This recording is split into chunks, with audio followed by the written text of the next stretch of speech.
Hello friends! This year we've been enjoying an unusually hot summer here in England. Each day is filled with endless sunshine, which, though very welcome, I must say feels rather strange for this stereotypically rainy and cold part of the world.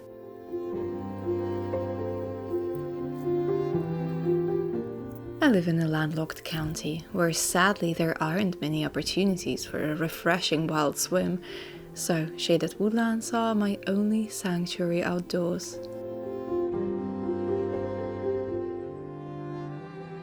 I was asked the other day, how am I not afraid of ticks or spiders or other bugs, constantly walking through nature, legs and arms bare, sitting in tall grass and laying amongst flowers? We are very lucky here, as we don't get nearly as many ticks and other pesky bugs really. I hear stories from Northern and Eastern Europe where you can't go outside without wearing the proper attire, or else you'd get bitten by various kind of insects. Luckily, this isn't the case here, as long as you stay off visible deer trails. This would not be the case in some other parts of the UK, however. I so long to go to Scotland again, spend some time in the mountains, but I think I'll wait patiently for autumn, just to avoid encounters with all sorts of creepy crawlies.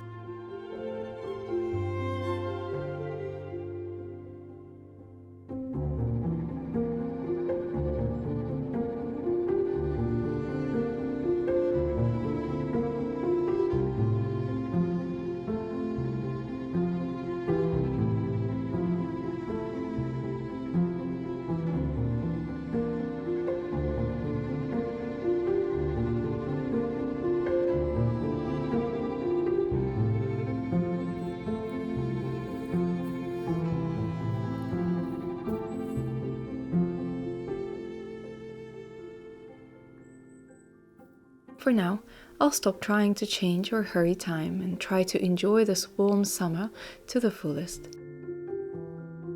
Of course, there are many jobs to be done in summer, especially if you're surrounded by nature. Many activities to partake in, but I also find that summers, just like winters, are very lovely if they can be enjoyed unhurried sometimes. Appreciated for what they are and embraced for their imperfection. They both present the perfect opportunity to find moments of stillness and reflection. When your busy life and never-ending task list gets drenched in sunshine and you get to breathe in a little. Lift your face to the sun.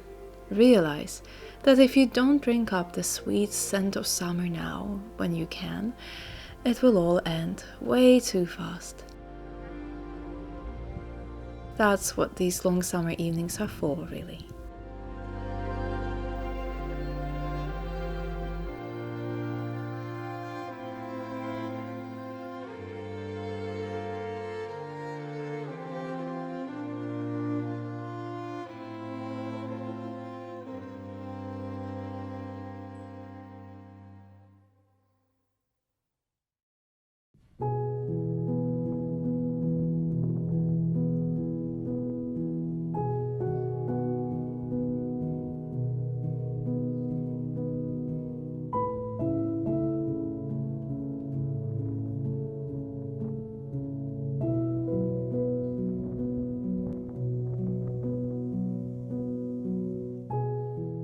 One of my favorite things about summer is the abundance of seasonal fruits and berries. I must admit, I am consuming my weight in peaches, cherries, strawberries and watermelons lately. Sometimes when I get too many and they start to go bad a little, I use them up for fruit crumbles. My favorite type of dessert in summer, or any season really, topped with an enormous amount of ice cream, of course. Now, as I'm saying this while sweating in 31-degree heat, I think myself crazy for even thinking of switching on the oven and cooking something up. But temptations are too strong.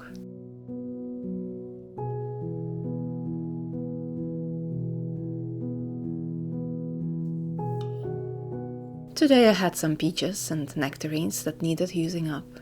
I used to dislike fruit when I was a child, as I really didn't like the sensation of biting into it and the juices dribbling down my chin.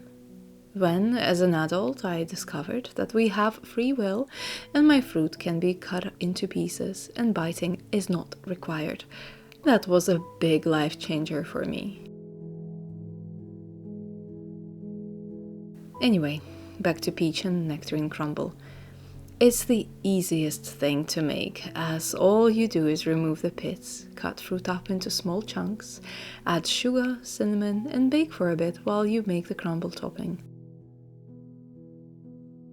You can stew them instead in a small pan, but I didn't want to wash any extra dishes. The real purpose is to just soften them up and caramelize. The crumble topping consists of flour, oats, cold butter, sugar, and optionally some lemon zest. Mix it up, spread on top of fruit, and bake for another 15 to 20 minutes. That's it, really. I will, as usual, leave the recipe in the description.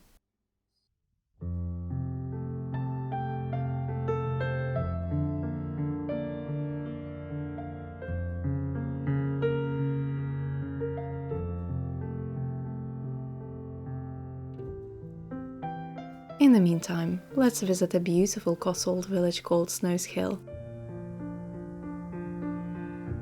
We went there on the way to lavender fields, on a day when the sun finally hid behind clouds and gave way to most refreshing, cool wind. You might recognize Snowshill if you're a Bridget Jones's fan, as this village was featured in the snowy scenes from the movie.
Oh yes, the lavender and wildflower fields in the Cotswolds.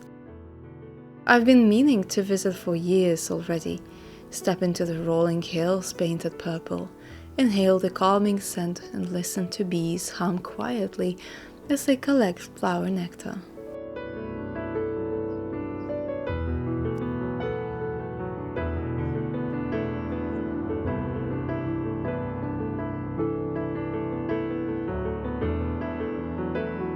It was a rather grey day, a lovely change of pace to the usual sunshine, I must say. I actually don't mind grey clouds at all. Honestly, all summer I'm still waiting for a thunderstorm, which oddly hasn't happened yet this year. It's my favorite of all. I can imagine myself cuddled up by the window at home while the thunder rolls in on a summer evening. Ink clouds painting the sky, heavy warm raindrops rejuvenating the ground after a hot spell. There is something so romantic in it, isn't there?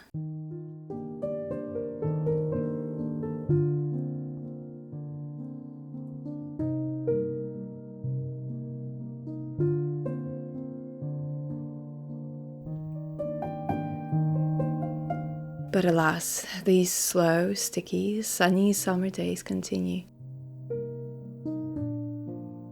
I daydream a little before getting on with my busy life. There are still so many things I want to do this summer, so little time.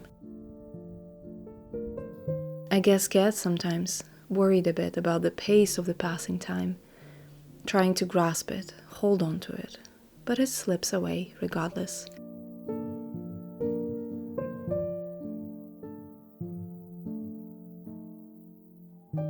All I can do is close my eyes and open my face to sunshine. Stare at the sky on a long, bright evening instead of an artificially illuminated screen of my computer. You know, that's exactly what I'm going to do now.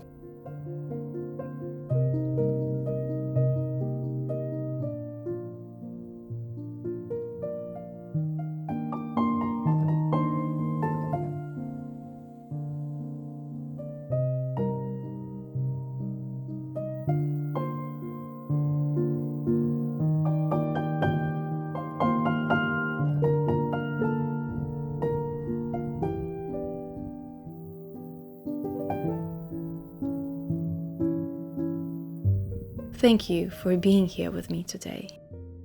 If you would like to see more content from me, don't forget to check out my membership page. It is linked in the description. I will see you again soon.